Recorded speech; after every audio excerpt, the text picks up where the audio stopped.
안녕하십니까, 김방입니다. 현재 중장년의 영화 애호가라면 1983년 헐리우드 영화 사관과 신사를 기억하실 겁니다. 리처드 기어의 출세작이기도 한 이 영화에서 그가 분한 잭 메이어는 해군 항공장교 사관학교에 입학합니다.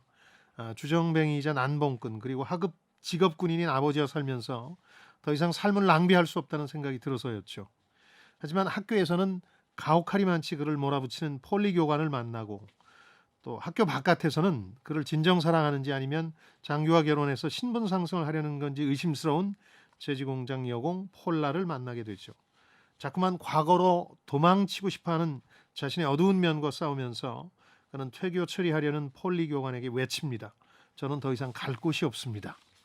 물론 해피엔딩이 클리셰인 로맨틱 코미디답게 그는 이 모든 난관을 극복합니다. 그리고 깨닫게 되죠. 폴리 교관은 자신을 사관으로, 폴라는 자신을 진정한 신사로 만들었다는 사실을. 그리고 사관과 신사의 미덕을 모두 갖춘 한 사람이 바로 항공장교 사관학교가 요구하는 리더상이라는 점도 깨닫게 됩니다. 여기 영화 사관과 신사의 현실판이 있습니다. 주인공은 백인이나 흑인, 그또 핵벽 차별이 마지막까지 남아있던 미국 남부 슬럼가 출신의 흑인입니다. 아버지는 주정뱅이의 난봉꾼이었을 뿐만 아니라 마약 중독자였습니다. 어머니는 어디에도 뿌리를 내리지 못하는 떠돌이였죠. 더욱이 그의 의지와 인내를 시험하는 장소는 육체적 능력만 테스트하는 사관학교가 아니라 정신적 능력을 겨루는 백인들의 전유물인 살인명문대 스탠포드대 물리학과였습니다.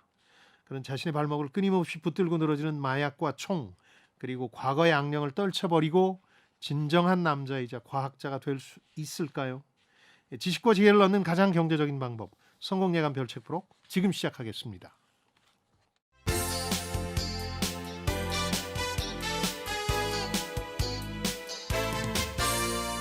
KBS 1라디오 성공예감 김방희입니다. 별책 프로의 책 읽어주는 남자 김방입니다. 별림씨 어서 오십시오. 네, 안녕하세요. 별책부록에서 별을 맡고 있는 광명수입니다. 반갑습니다. 오늘은 염소뿔도 녹는다는 1년 중 가장 무더운 대서예요. 정말 찐으로 너무너무 덥지만 또 이 고비만 잘 넘으면 되는 거니까 맛있는 음식 많이 챙겨 드시면서 조금만 더 힘내자고요. 그나저나 네. 사관과 신사라는 영화를 모르시나요? 처음 들어봤습니다, 소장님.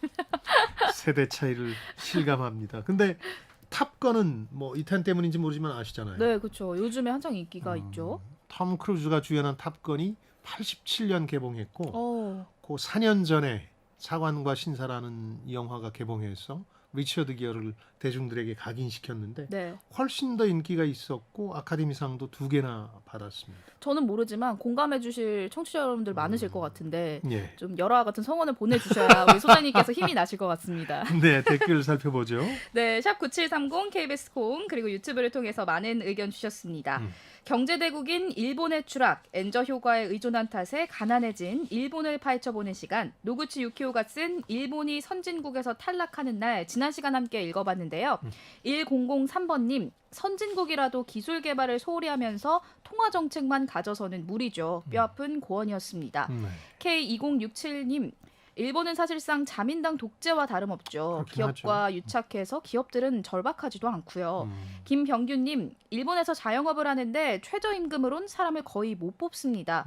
저는 최저임금보다 100엔, 그러니까 시간당 1,000원 더 주고 주말이나 밤 10시 이후에는 30% 할증합니다. 해주셨습니다. 네, 임금이 정체돼 있다고 우리가 읽은 책에 나와 있긴 합니다만 네. 또 현실 또 분야별로는 조금씩 차이가 있겠죠. 우리도 지금 자영업 최저임금 차등제 논의가 있는데 일본은 이미 지역이나 업종별로 이루어지고 있는데 업종별 차등제는 큰 의미는 없어졌고 지역별로 차등제가 확연한데 이제 지자체 간의 자존심 대결로 약간 이게 변한 데다가 청년들은 가능하면 최저임금이 높은 곳으로 이동을 하려고 하기 때문에 네. 지방 소멸을 가속화시키고 있다는 지적도 있어서 우리가 무조건 도입해서는 안 된다는 생각이고요.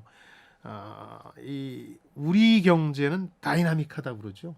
일본 경제는 안정적인데 그 다이나미즘이라고 하는 아주 역동성을 상실했다는 지적들이 많거든요. 역동적이라는 말은 경쟁을 해야 되는 보통 사람들의 입장에서는 참 힘들고 괴로운데 전체로 보면 어떤 경제가 훨씬 더 자극을 많이 받는다는 얘기니까 네. 장기적으로 경제의 성패를 따질 때는 우리의 역동성이 더 부러울 수도 있겠다는 생각이 듭니다. 일본 입장에서는. 네. 그리고 황근일님, 음. 갈라파고스화된 일본, 지금의 일본을 잘 대변해주는 말입니다. 아직도 팩스, 도장이 일상적인 나라라니 놀랍습니다. 해주셨고요. 꿀벌님, 다른 건 몰라도 일본은 참 희한하게 디지털 발전이 늦어요. 왜 그럴까요? 김성현님이 받아들이지 못하는 게 아니라 받아들이지 않는 겁니다. 해주셨습니다. 다 일리 있는 지적이신데요. 받아들이지 않아도 불편함이 없다고 느끼기 때문입니다. 그러니까 필요나 수요가 없는 거죠. 네. 팩스로 충분한데 뭐 굳이 이메일을 써 이런 건데 제가 한번 말씀드린 기억이 있는데 일본 오사카에서 법인을 하나 설립하려고 네. 일부러 법인 설립을 하기 위해서 우리로 치면 주민센터에 가서 필요한 서류를 발급받는데 하루 걸렸습니다. 하루.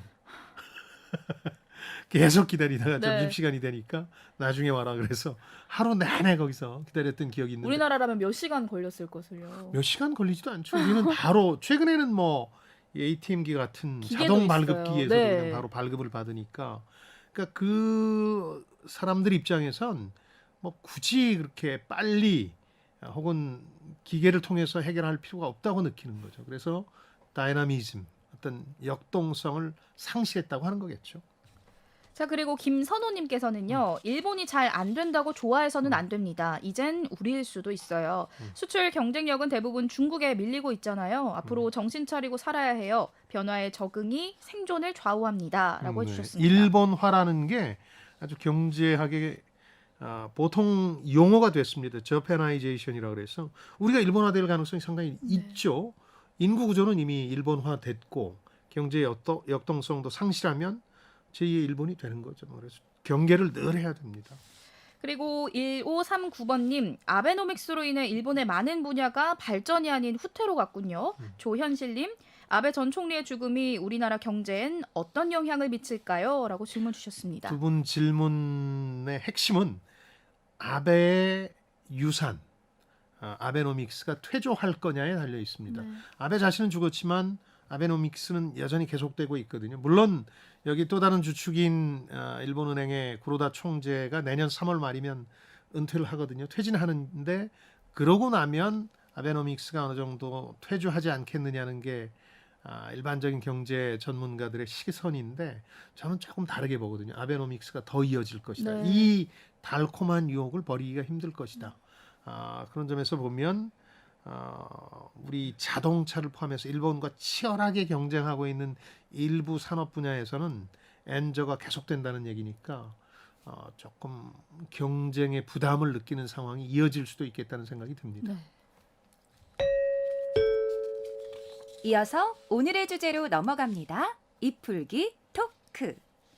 빈민가의 문제아에서 천체 물리학자가 되기까지 한 소년의 빛나는 여정을 따라가 볼게요. 하킴 올루세이, 조슈아 호이츠가 쓴 퀀텀 라이프, 오늘 함께 읽어볼 책입니다. 예. 저자와 공저자로 나뉘고 있는데 두 음. 사람 어떤 사람인지 좀 소개 좀 부탁드릴게요. 보통 미국 책이 저자와 공저자가 있으면 같이 연구하는 경우가 아니라면 공저자로 등장하는 사람이 대필 작가 겸 리서처, 자료조사 역할을 하는 분이고요.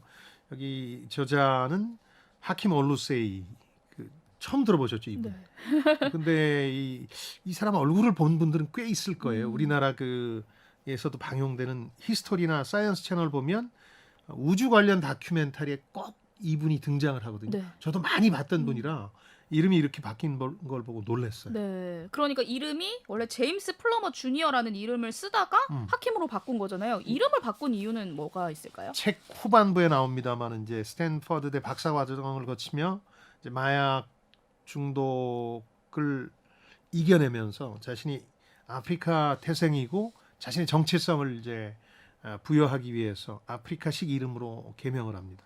하킴 올루세인데 하킴은 지혜롭다는 뜻이고 중간에 미들네임이 있어요. 무아타인데 이건 진실을 추구한다. 올루세이는 신이 행하신 일이라는 뜻인데 이렇게 이름을 바꿉니다. 이 스탠퍼드대 박사를 마친 후에는 명문대 교수 또 우리가 잘 아는 미 항공우주국 나사 프로젝트를 진행하면서 대중들을 대상으로 한 천체 물리학 교육, 우주 교육에 앞장섰습니다. 우주 관련 다큐멘터리에도 상당히 자주 출연하고 감수 역을 많이 맡기도 해요. 네. 그래서 아동들을 위한 우주론 책들도 써서 아이들한테 우주론, 이 우주에 관해서 가르치려면 이분 책 번역서도 나와 있을 겁니다. 아마 이걸 활용하셔도 괜찮을 거예요. 네. 또 되게 재미있는 게 미국 과학계, 특히나 우주론이나 천체 물리학계에서는 아주 어려운 용어나 개념을 쉽고 재미있게 전하는 일종의 대중과학 교육의 전통이라고 해요. 이런 전통이 있습니다. 네. 칼 세이건이라고 역시 사관과 신사처럼 들어본 적이 없으시죠?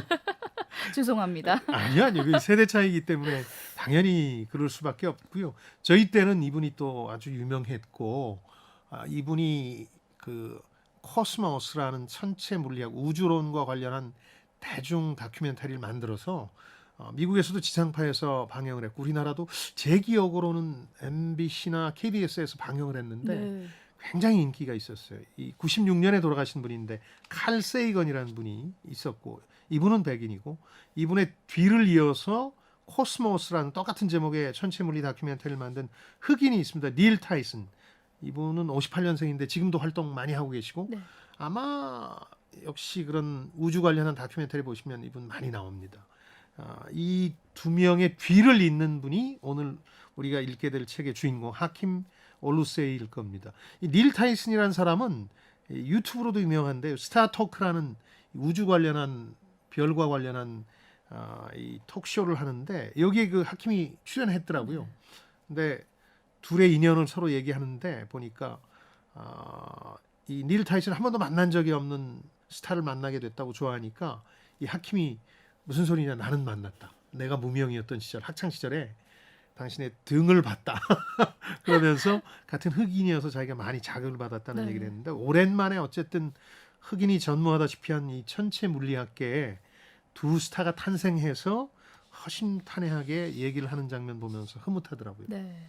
사실 이 책이 제목부터 퀀텀, 양자라는 말이 들어가고 저자가 전공한 분야가 천체 물리학이다 보니까 이공계가 아니면 사실 이해하기 어려울 거라고 걱정을 했는데 그러셨죠. 책을 읽다 보면은 막상 또 걱정할 필요가 없었다라는 생각도 들고요. 그렇죠. 이건 한 사람의 삶에 대한 얘기지 천체 물리학에 대한 얘기는 아니니까요. 근데 제목을 잘 썼다는 생각은 들어요. 이 양자의 퀀텀이라는 게, 양자적 특성이라는 게 그런 거거든요.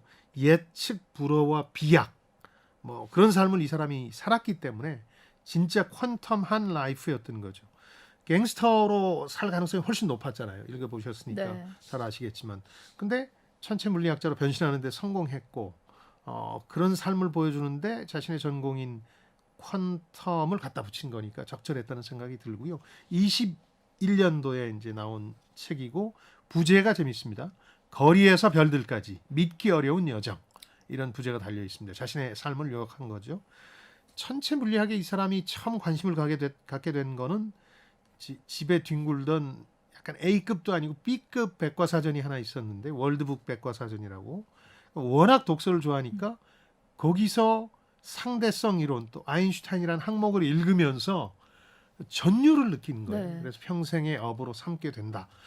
워낙 읽을 거리가 없으니까 백과사전을 통독한 사람들이 꽤 있는데, 우리나라에도 그렇고 이분도 그런 경우라고 볼 수 있죠. 그러니까 책을 좋아하는 것부터가 저는 이해가 잘 되진 않지만 네, 고등학교 시절에 아인슈타인과 상대성 이론편에서 전율을 느꼈다. 이 부분도 사실 이해할 수는 없었어요. 특히나 시공간에 대해서 깊이 빠져들었다는 건데 어떤 측면에서 보면은 지금의 이 현실을 벗어나서 또 다른 세상에서 살고 싶다라는 무의식의 발현이 아니었을까라는 생각도 들고요. 그것도 예리한 분석이긴 해요. 그 현실 도피의 한 가지 수단으로 독서를 택하는 경우도 있거든요. 네. 저도 하필이면 초등학교 1, 2학년 때 굉장히 경제적으로 우리 집이 어려워지면서 이제 돌파구가 보이질 않으니까 책만 읽었던 기억이 나요. 두 곳에서 읽었는데, 하나는 학교 도서관. 네. 그래서 학교에서 밤 10시까지 집에를 안 가니까 교내 방송으로 제발 가라고 그랬다고. 일종의 도피처가 도서관이셨네요. 그렇죠. 네. 그리고 친구 집에 백과사전은 아니었습니다만 그 당시 계몽사 50권 전질이 있었는데 네. 그걸 읽기 위해서 자주 갔던 기억이 나거든요. 이분도 아마 그랬을 수 있겠다는 생각이 드는데, 독학으로 공부했고, 고등학교 때는 상대성 원리를 컴퓨터 게임으로 이해할 수 있도록 하는 프로그램을 개발해서 과학 발명대회 대상을 받기도 합니다. 이게 아마 이 사람의 양자적 도약을 이루게 되는 계기가 될 텐데 더욱 재미있는 건 컴퓨터도 완전히 독학으로 공부를 했더라고요. 저는 독학으로 왜 컴퓨터 공부를 안 했나 모르겠는데 그래서 고등학교 수준에서 이해한 비유나 실험 얘기가 많이 나오니까 꼭 뭐 상대성 이론이라든가 양자역학에 대해서 알아야 이 책을 읽을 수 있는 건 아니거든요. 네. 편하게 읽으셔도 되겠습니다. 자, 그렇다면 이 저자가 천체 물리학계에 기여한 바가 있다면 뭐가 있을까요? 실제로 책 후반부에 스탠포드 박사 과정에 대한 얘기가 집중되거든요. 그때 했던 이분의 연구도 꽤 유명해집니다. 이분이 자신의 정신적 아버지, 스승이라고 할 수 있는 아서 워커라는 태양 물리학의 대가한테서 사사를 하는데 그분과 함께 연구를 하는데 그분이 한 게 태양에 대한 기존의 이론을 뒤엎은 거였거든요. 그러니까 태양 대기질에 대한 관측과 관찰을 저자가 담당합니다. 네. 이 부분에서 아주 족적을 남겼고 또 그 후에 이 자기 스승이 돌아가시고 나서는 나사 같은 데하고 같이 프로젝트로 진행한 그 우주 공간의 70%를 차지하고 있지만 아직도 명쾌하게 해명할 수 없는 암흑 에너지라는 게 있거든요. 네. 이 암흑 에너지와 암흑 물질에 대한 연구에서 이분이 상당한 성과를 거둔 분으로 알려져 있습니다. 몸풀기 이풀기를 마쳤으니 이제부턴 심화학습으로 넘어가겠습니다. 오늘의 책 퀀텀 라이프 이것이 궁금하다. 키워드를 뽑아볼게요. 첫 번째 키워드 갱스터 대 너드. 이 저자가 그야말로 두 개의 세계를 경험하고 그 사이에서 방황하는 거잖아요. 네. 그래서 키워드도 이 사람이 마주했던 두 개의 우주, 두 개의 세계 네. 중심으로 이렇게 키워드 구성을 했거든요. 뭐 네. 갱스터는 갱이니까 잘 아시는 걸 그렇죠. 테고 너드라는 말은 익숙치 않을 수 있는데 미국에서 이제 범생이 정도인데 네. 조금 더 비하하는 느낌이 강해요. 찌질이 범생. 네. 그러니까 저자가 67년생이고 미국 남부 뉴올리언스 동부 지역 출신입니다. 여기도 아주 빈민가죠. 5살에 부모가 이제 싸움 끝에 엄마의 손을 잡고 고향을 떠났고요. 그 다음부터는 엄마 따라서 미 전역을 떠돌아다닙니다. 뭐 LA, 미시시피, 그러니까 친척 집, 지인 집에 엄마가 가는데 몇 달 못 있어서 싸워서 나와요. 그럼 늘 따라서 미 전역을 전전하게 되고 이때 이제 떠돌이 성향의 엄마가 있었고 실질적인 엄마 노릇은 자기 누이 브리짓이라는 누이가 이제 보살펴줬고 그러니까 엄마가 어떤 일자리를 얻느냐 그 친척이나 지인 집에서 여기에 따라서 이제 빈곤 상태가 결정되는 네. 거죠. 예를 들어서 그럴듯한 뭐 공장의 일을 얻으면 먹고 사는 데 큰 지장은 없었는데 일자리라도 못 구하게 되면 온 식구가 이제 가난에 찌들어 살아야 했던 거죠. 뭐 빵과 마가린만으로 식사를 했던 때가 꽤 많았다고 그러죠. 근데 어딜 가든 공통점은 동네가 빈민가다 보니까 흑인 빈민가다 보니까 갱스터 패거리들이 지배하는 거죠. 구역을 나눠서 무슨 파들이 있게 마련인데 아주 어려서부터 이 저자는 이 갱스터들을 어떻게 피해 다녀야 되는지 눈도 마주치지 말아야 네. 되니까 이런 걸 배우면서 성장했다고 묘사하고 있습니다. 이 갱스터에 대해서 이야기를 해주셨지만 한편으로는 과학에 있어서는 너드, 그러니까 아까 설명해 주신 것처럼 뭐 찌질이, 괴짜, 모범생 기질이 있었다라고 볼 수가 있겠죠. 자기가 아주 어렸을 때부터 이런 기질을 발휘한 게 불안해지면 뭐든 셌다 그래요. 뭐 들꽃의 개수라든가 하늘의 별의 수라든가 그리고 또 하나가 이제 그 너드 기질 중에 하나가 집에 돌아다니는 책이나 팸플릿 같은 게 있으면 다 이제 읽어버리고 마는 성향이 있었죠. 논리 퀴즈 같은 것도 잘 풀고 스스로도 영민했다고 느낀 모양이에요. 이상한 변호사 우영우 IQ는 얼마죠? 얼마일까요? 163입니다. 근데 이 저자는 나중에 잰 거긴 합니다만 네. IQ 162. 그러니까 천재라고 볼 수 있겠죠. 네. 나중에는 이제 이런 갱스터의 세계와 너드의 세계 사이에서 살아남으려고 이제 맞고 혹은 위협받고 다니니까 그 센 척하는 너드가 되는 거예요. 막 그 나도 싸움 좀 해.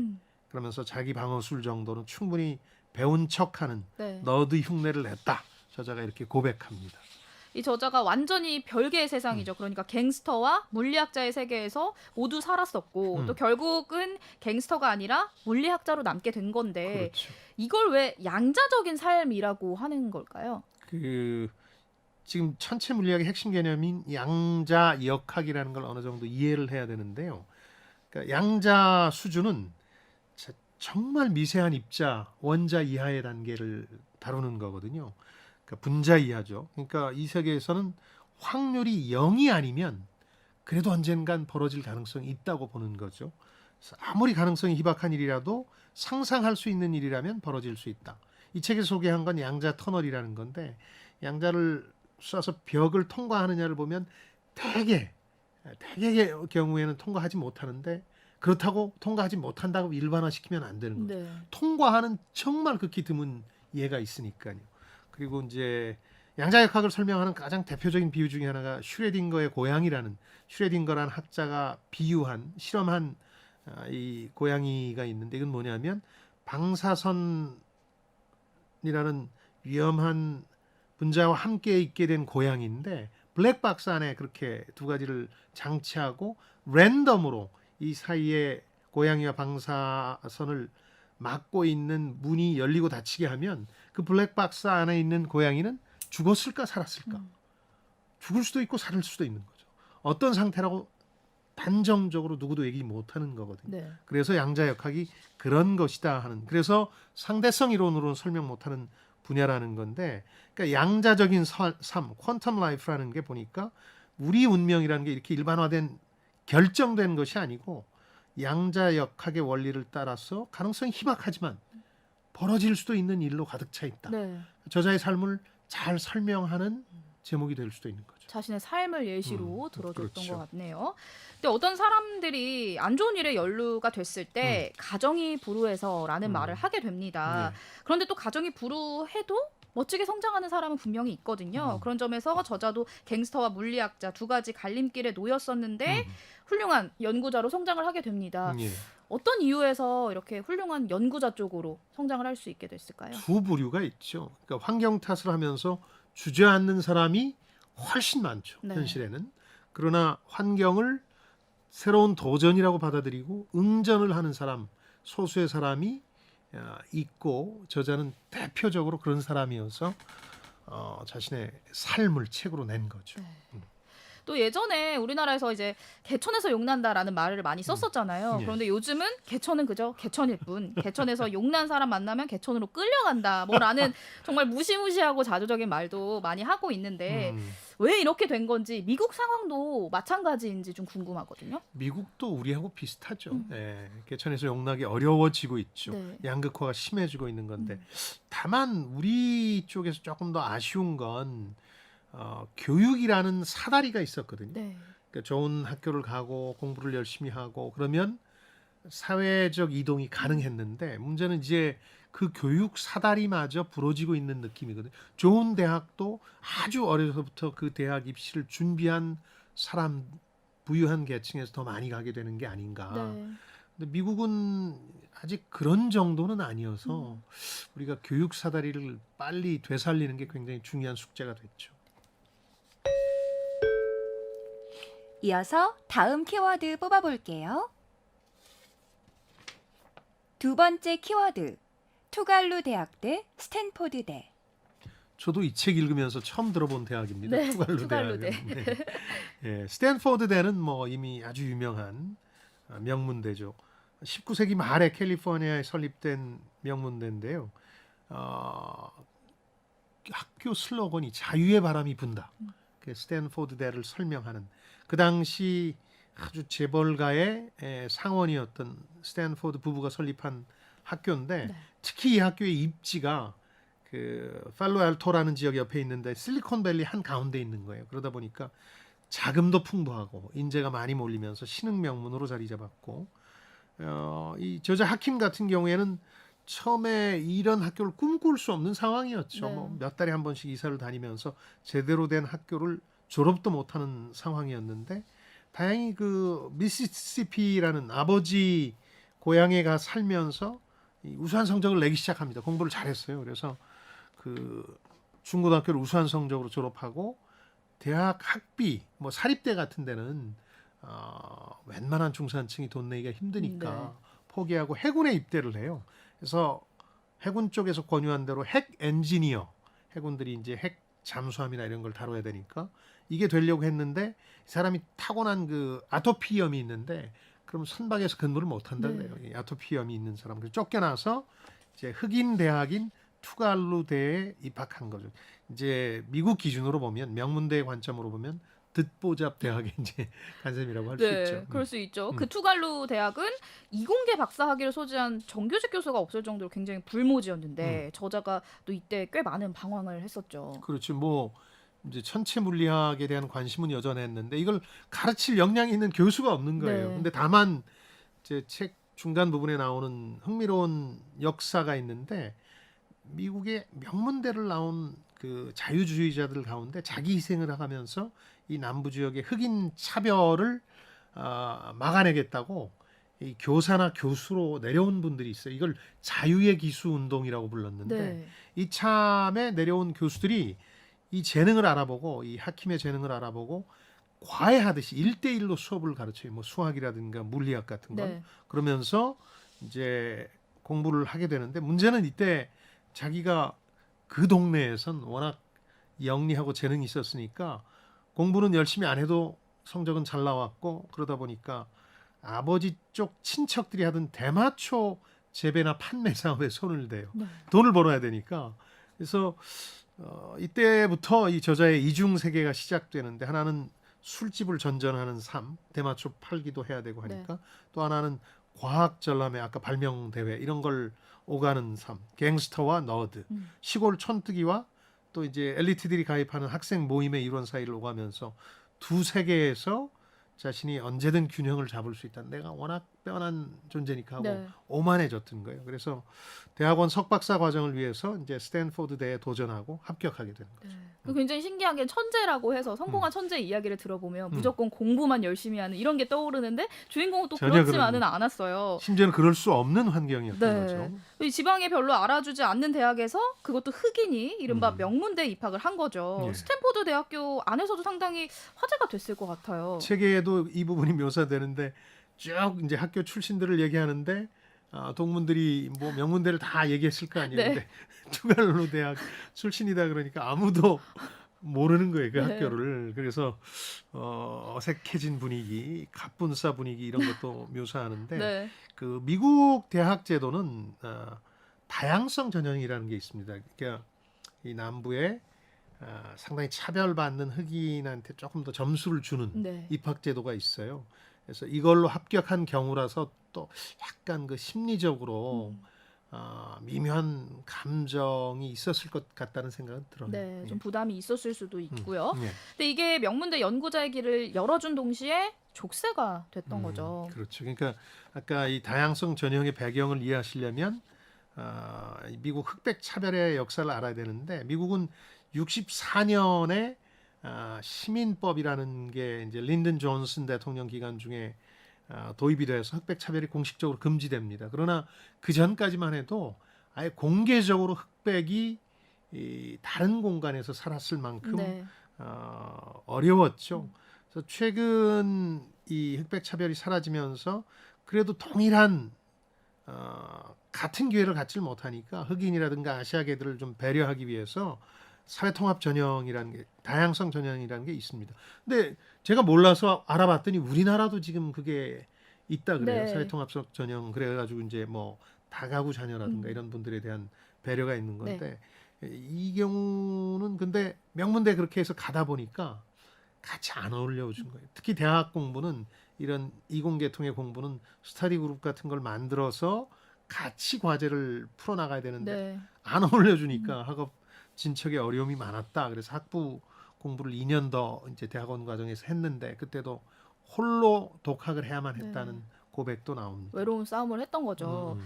앞서서 개천의 용 이야기도 질문을 드렸었는데 예. 저자가 마약과 파티 생활을 이어가는 도중에 좋은 기회로 또 스탠퍼드에 입성을 하게 된 거잖아요. 그렇죠. 근데 이런 점에서 아직까지는 이게 성공 신화라고 보기보다는 좀 운이 아니었을까라는 생각도 살짝 들긴 하거든요. 그렇죠. 운이었을 수도 있는데 그 운은 어느 정도 준비되고 재능 있는 사람들에게 오는 거니까 네.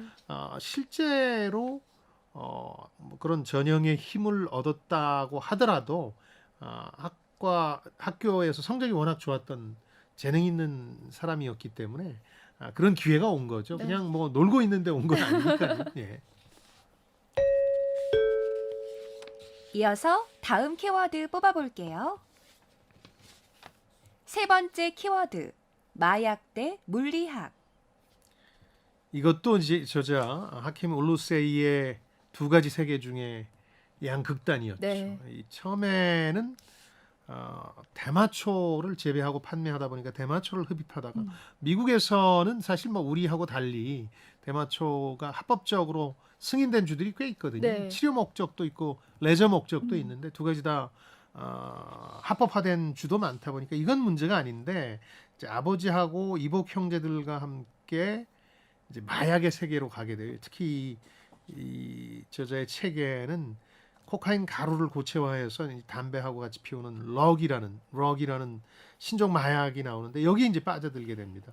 처음에는 이걸 대마초처럼 만들어서 팔아서 돈을 벌려고 생활비나 이런 게 워낙 궁했으니까 하다가 자신이 중독이 돼요. 네. 학교 적응이 힘들어지니까 스탠포드대에서 친구들하고 어울릴 수도 없고 공부도 뒤처지다 보니까 점점 이 마약 중독이 악화된 거죠. 그래서 그 무렵에 또 이 고향에서 사귀었던 여자친구를 임신시킨 후에 뇌성마비 아들을 출산하는 비극도 벌어지는데 이게 참 믿기 힘들 만큼 두 가지 세계에서 방황을 했던 저자입니다. 근데 이 이야기가 정말 사랑과 전쟁도 아니고 당시에 그는 다른 여자친구와 결혼까지 한 상태였거든요. 예. 정말 헉소리 나는 그야말로 그의 인생 스토리가 여기서 끝이 나는 게 아니에요. 서프라이즈급이죠. 네. 지도 교수하고 아내를 속여가면서 이제 마약에 계속 빠져드는데 마약 파티를 하면서 이 사람이 끊게 된 계기가 있어요. 마약 공급책 총에 맞아서 죽을 뻔한 일을 계기로 끊게 되는데 네. 실제로 많은 미국의 마약 중독자들이 굉장히 험한 상황에 처하게 돼요. 돈을 가진 걸 알고 있기 때문에 여기를 털려는 이 갱스터들이 많거든요. 그 과정에서 총에 맞아 죽을 확률이 상당히 높아지거든요. 그러다 보니까 각성하고 그 자기를 연구자로 이끌어준 아서 워커 교수, 흑인 교수죠. 자기는 아들처럼 생각해주는 이 교수하고 아내한테 털어놓습니다. 그래서 재활 모임에 나가기 시작하면서 끊게 되는데 이중 생활을 계속했다면 사실은 이 사람은 물리학을 포기했겠죠. 네. 그러나 물리학을 포기한 게 아니라 마약을 포기하고 물리학에 정진하면서 이런 명성을 얻게 되는 거죠. 또 이 물리학에 정진을 하면서 자신의 강박장애 같은 약점이 최고의 장점으로 이렇게 돌변을 하기도 했어요. 그러니까 막 어려운 일이 닥치면 아버지나 어머니가 또 매질을 많이 했는데 이렇게 되면 현실 도피를 하듯이 자꾸 저 주변의 개체들을 세는 거죠. 네. 뭐 꽃이 됐든 별이 됐든 책이 됐든. 근데 이 사람이 하는 일이 결국 나중엔 하늘의 별을 관찰하고 구성 성분을 따지는 일이 되다 보니까 관찰과 관측이 된 거예요. 네.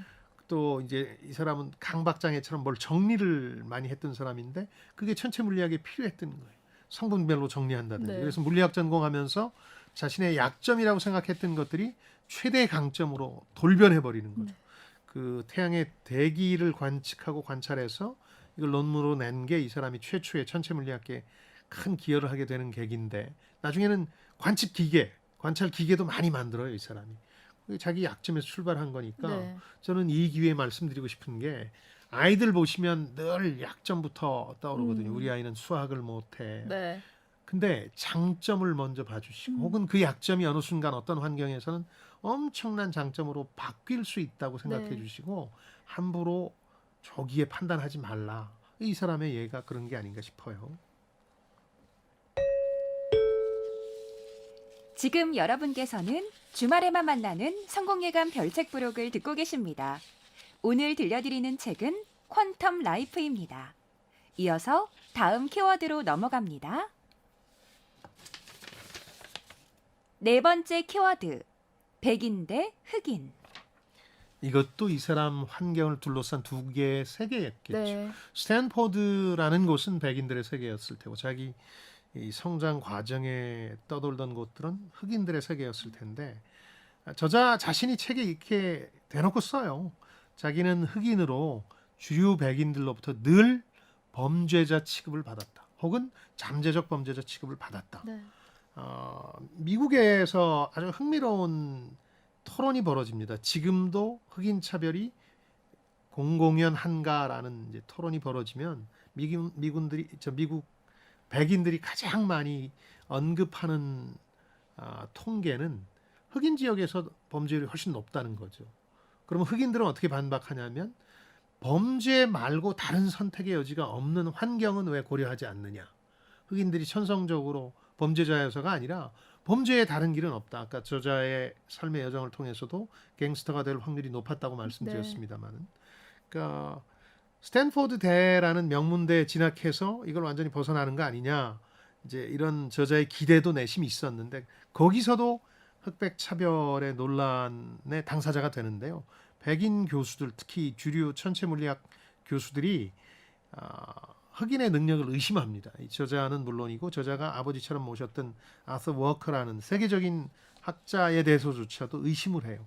그러면서 약간 흑인은 머리가 잘 안 돌아가니까 엔지니어처럼 뭐 기계를 만들고 만지고 하는 쪽에 보조적 역할을 하지 뭐 아인슈타인 같은 천재일 리는 없다. 이런 편견 때문에 상당히 고통받아요. 저자는 특히 넌 박사하지 말고 약간 위로 삼아주는 석사 정도 하고 일자리 찾는 게 어때 하고 백인 교수들로부터 끊임없는 이제 제안을 받게 되는 거거든요. 그래서 학교를 그만둘까 생각하기도 하고 한때 네. 호텔 자벽부로 취업해서 일하기도 합니다. 네. 그러니까 호텔에서 뭐 배관 고쳐주고 뭐 이런 사람까지 하는 거예요. 네. 흑인 세계로 다시 돌아간 거죠. 그런데 그 호텔에서 일을 한 게 결과적으로는 학교로 돌아간 계기가 된 거잖아요. 당시 척을 지게 된 호텔 그 매니저가 있었는데 백인 여성이었는데 네. 이 사람이 이제 이 사람한테 기회가 왔어요. 저자한테 자벽부보다는 호텔 보이, 컨시어지나 이런 분들이 훨씬 낫잖아요. 수입도 많고 팁이 있으니까. 네. 그거에 응모를 했더니 기존에 하시던 분이 나가면서 네가 해봐라 그래가지고 이 호텔 매니저라는 분이 너는 안 돼 그래가지고 모욕을 줘요.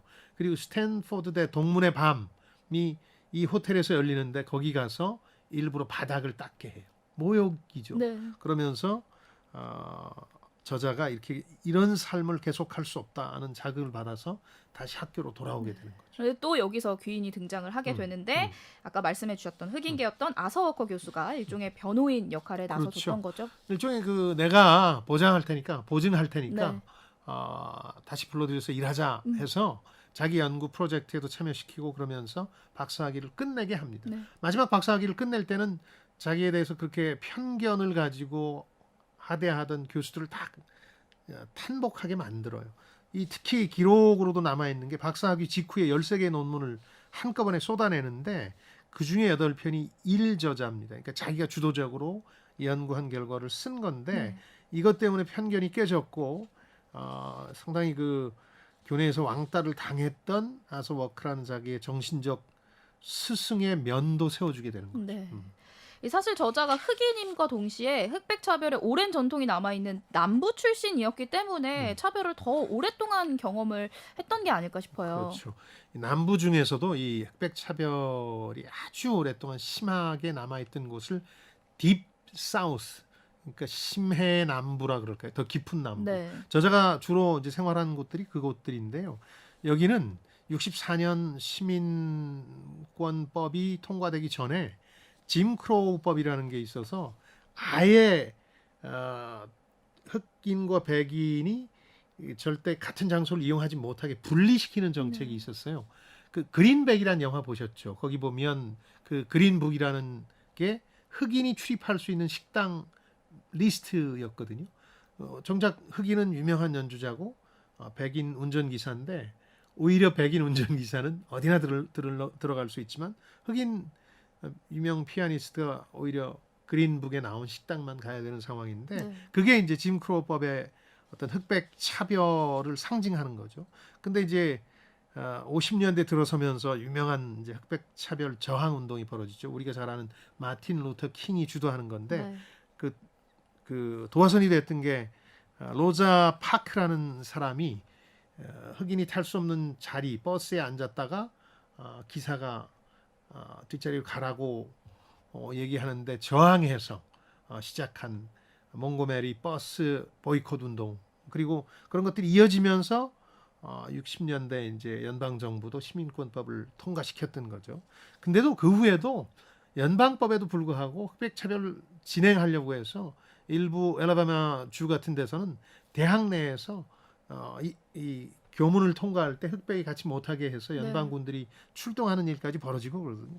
그러니까 이때 인종차별 금지를 강력하게 연방 차원에서 진행한 게 민주당 정부였는데 린든 존슨이라든가 그 전에 존 F 케네디 그러다 보니까 이 민주당 텃밭이었던 남부가 이때부터 완전히 공화당 텃밭으로 넘어가 버려요. 묘하게. 그래서 지금도 동부와 중남부의 대결이 미국 선거에서 벌어지는 이유가 그런 텃밭의 변화 때문에 그런 거죠. 그래서 동북부 흑인과 남부 흑인이 좀 다른 면모를 보이는 게 있을까요? 책에도 얼핏 지역별로 구분은 하지 않았는데 동북부 흑인들 중에 엘리트 계층에 속하는 사람들은 주류에 편입해서 어떻게 보면 백인보다 더 백인인 척한다 그럴까요? 사실 이런 용어도 있는데 이건 뭐 알려드리지 않겠습니다. 모욕감을 느낄 수 있는 용어들이니까. 근데 남부 흑인들은 여전한 그 차별의 기운 속에서 범죄자나 또 교육 수준이 낮은 집단에 머무르게 되는 거죠. 최근에 미국에서 낙태를 50년 전으로 돌리고 하는 대법관들도 흥미로운 게 클래런스 토마스라는 사람인데 이 동북부 흑인이에요. 그래서 백인보다 더 보수적인 그런 입장을 보이면서 미국 내에서 논란이 되고 있는데 저자의 경우도 그걸 약간 못마땅한 시선으로 바라보는 게 중간중간에 좀 나오죠. 예. 그래도 미국 사회에서 조금씩 벽이 깨지고 있는 중이긴 하죠. 대표적으로 오바마 전 대통령, 최초이자 또 현재까지 유일한 유색인종 대통령인데 늘 본인의 정체성이 미국 흑인이라고 말을 하고 있습니다. 그런 점에서 이 책 속의 주인공, 현재 흑인들에게 어떤 의미인지 어떤 희망의 메시지를 주고 있을까요? 아직도 그 흑인들은 민주당을 많이 지지하고요. 다만 흑인이 지금 인구 비중으로 보면 제1의 소수 인종은 아니에요. 히스패닉한테 밀렸고 아시아계에도 약간 따라잡힌 상황이거든요.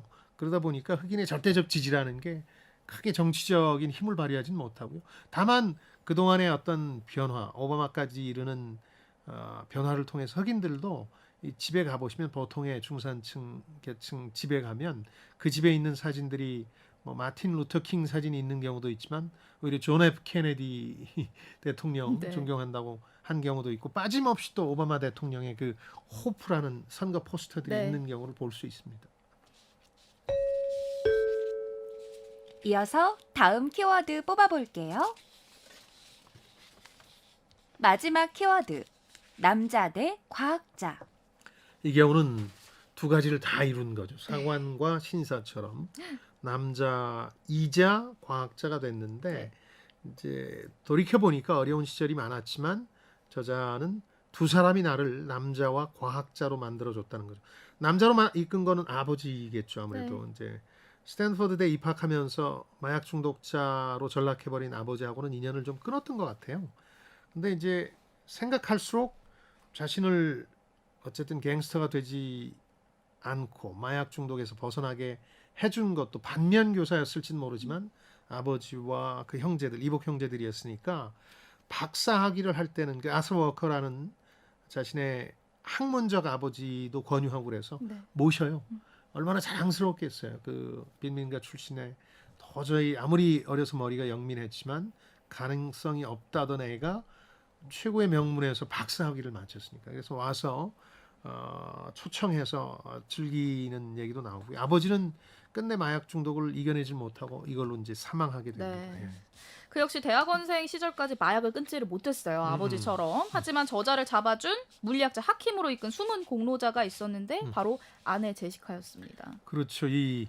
그 아내 제시카하고는 스탠포드대에 같이 왔는데 대학 동창이고 그 흑인 사회에선 상당한 유력 집안의 딸이었던 것 같아요. 근데 뇌성마비 아들을 다른 여성한테 낳기도 하고 그랬는데 그걸 포용한 거. 그다음 마약 중독 사실을 밝히고 다시 잘해보겠다고 그럴 때 상당히 의심스러운 상황이잖아요. 네, 그러나 그럼요. 이제 떠나지 않고 격려해 준 게 아내의 역할이었고 그런 점에서 보면 아내가 이제 간호사였는데 계속 그 스탠포드대에 남편이 박사과정을 하는 동안에도 간호사 자격증을 업그레이드하면서 일을 해요. 네. 그러니까 이렇게 늘 뭐 흑인 백인을 가리지 않고 역경을 극복한 사람에는 꼭 주변에서 도움을 주는 사람들이 네. 있는 거죠. 또 한 사람이 더 있었죠. 음. 실질적으로 그를 연구 물리학자로 이끌었던 계속 이야기가 나고 있는 아서 워커라는 교수님도 역시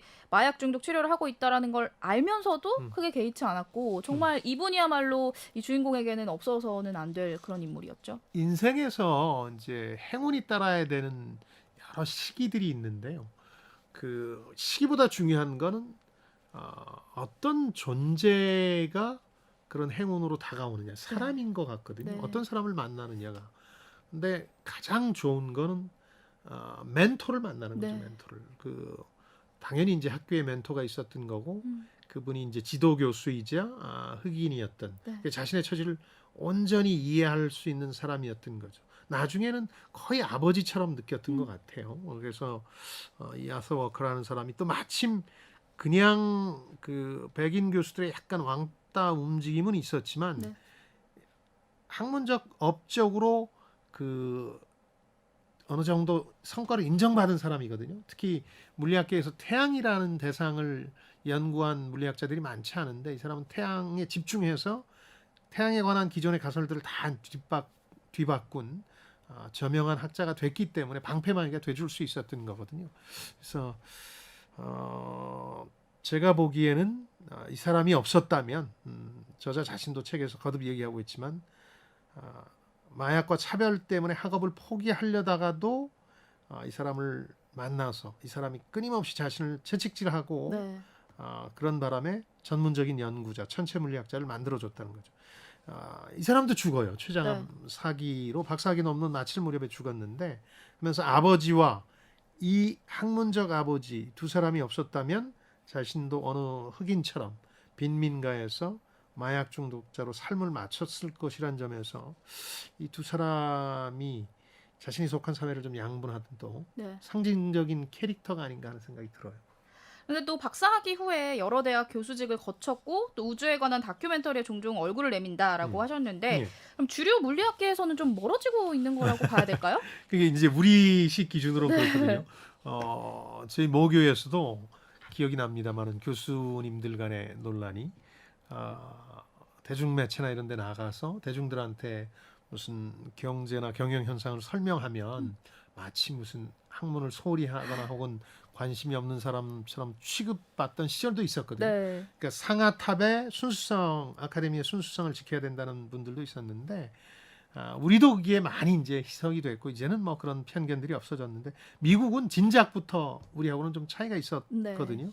이 사람이 이력에도 나옵니다만 플로리다대 MIT 케이프타운은 이제 남아공 이런 데 가서 교수를 거듭하는데 우리하고는 좀 다르잖아요. 우린 보통 하나나 두 군데 학적을 두면 그냥 거기서 거의 끝나는데 그렇죠. 미국은 테뉴어 종신직 교수를 받기 전까지는 계속 이렇게 돌아다니면서 자기 능력을 입증해야 돼요. 네. 그런 면도 있고 또 하나는 어떤 교류와 협력이라는 수준이 우리하고 달라서 남아공의 교수로 간 이유도 왜 이렇게 어려운 여건에 가서 가르치려고 했느냐. 자신이 아프리카 태생이라는 정체성을 이제 확인했다고 그러잖아요. 거기 뭐가 보탬이 될까 그랬더니 물리학이 제일 뒤떨어져 있으니까 그 학교에 몸담으면서 흑인들한테 천체 물리학 교육 기회를 제공한다는 일종의 봉사 활동을 하게 되는 거고요. 네.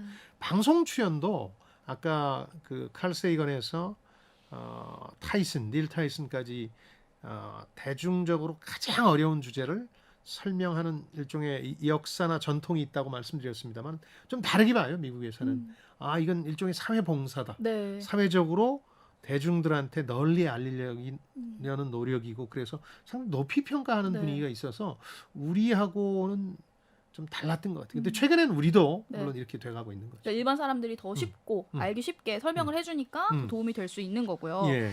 또 우주교육 대중화 작업에 대해서 미국은 절대 과소평가를 하지 않는데 이것도 역시나 우리나라와 분위기가 좀 다른 거죠. 그러니까 아까 말씀드린 것처럼 학문의 순수성, 아카데미의 순수성 뭐 이런 것 때문에 너무 대중과 괴리된 연구나 학문을 하고 있는 게 아닌가 네. 하는 생각도 들거든요. 저는 이 책을 읽으면서 공감했던 게 저도 정말 상대성 이론을 이해하고 싶어서 고등학교 때 네. 독학을 했으나 이분처럼 영재가 아니어서 이해를 못했고 대학에 입학을 해서 그 당시는 부전공 제도가 발전하지 않아서 그냥 청강을 했어요. 물리학과에 가서 청강을 했는데 단 한 명의 교수님도 저를 납득시키는 데 성공하지 못했거든요. 오, 네. 그러니까 그분들이 너무 어렵게 강의했던 게 지금도 기억이 나거든요. 그래서 질문을 하고 싶어도 면박당할까 봐서 네. 질문 못하고 결국 학교에서는 상대성 이론을 이해하지 못하고 나중에 사회에 나와서 휴가 가거나 시간 여유가 있을 때 관련된 서적을 읽으면서 독학으로 이해를 하게 됐는데 네. 학문의 대중화, 현실화 이런 부분에 대해서 우리도 미국처럼 조금 더 관심을 가지고 학자들이 노력해야 되는 게 아니냐. 미국은 한번 말씀드렸지만 빅 히스토리라 그래서 모든 학문을 조각조각 쪼개서 그 분야만 하는 게 아니라 통섭해서 네. 모든 학문을 학제적으로 묶어서 같이 보다 크게 보자는 흐름이 굉장한 네. 유행을 타고 있거든요. 우리도 좀 그런 게 필요한 게 아닌가 싶어요. 분명히 필요한 작업인 것 같아요. 저도 이제 문과 출신이기 때문에 아직까지도 과학이라고 하면 뭔가 어렵게 느껴지고 내가 그러게요. 다가갈 수 없는 분야라고 느껴지는데 뭐 문과 이과 상관없이 과학이라는 게 굉장히 흥미롭게 다가올 수 있도록 그러니까요. 이런 학자들이 더 노력을 해줘야 되지 않을까라는 생각도 듭니다. 전적으로 동감합니다. 그렇다면은 뭐 소장님께서 이 책을 추천해 주시는 이유가 있으실까요? 그러니까 지금 내 환경이 뭔가 형편이 네. 뭔가를 이루기에 부족하다 이렇게 지레 포기하는 사람들은 꼭 한번 읽으셨으면 좋겠거든요. 네. 이걸 읽고 나면 당신보다 훨씬 더 어려운 환경 혹은 형편에서도 그에 도전하는 사람들이 있었다는 좋은 느낌을 받을 겁니다. AI가 선정한 심쿵 한방. 오늘의 책 퀀텀 라이프를 관통하는 핵심 구절. 한 방에 정리해드립니다. 수천억 쪽의 별들로 이루어진 우리 우주는 매우 광활하다. 그러나 무한하지는 않다. 유한하다. 내가 관측한 것 중에 무한에 가장 가까운 것은 바로 희망이다. 멋진 말이죠. 네.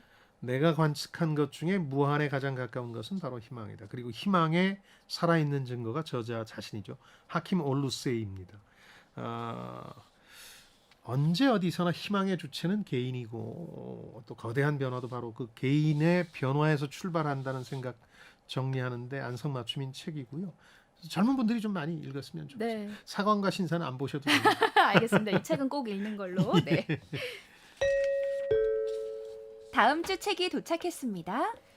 지금과 같은 위기의 시대, 자본주의 시대에 살아있는 현자의 지혜를 빌려보시죠. 인간과 세상을 바라본 통섭의 투자가 찰리 멍거, 그의 일대기를 통해 투자 시장에서 길을 잃지 않을 나만의 나침판을 함께 찾아가 보시죠. 워렌 버핏의 오른팔인데 네. 나이는 더 많습니다. 이분을 통해서 단순히 투자 철학뿐만 아니라 넘버 2의 숙명이라고 그럴까요?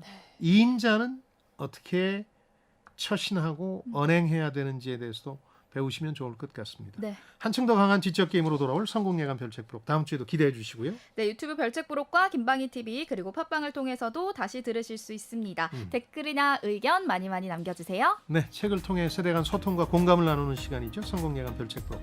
저희는 다음 주말에 다시 찾아뵙겠습니다. 별의별 이야기를 책을 통해 나누는 별책 부록. 다음 다음 주에 만나요.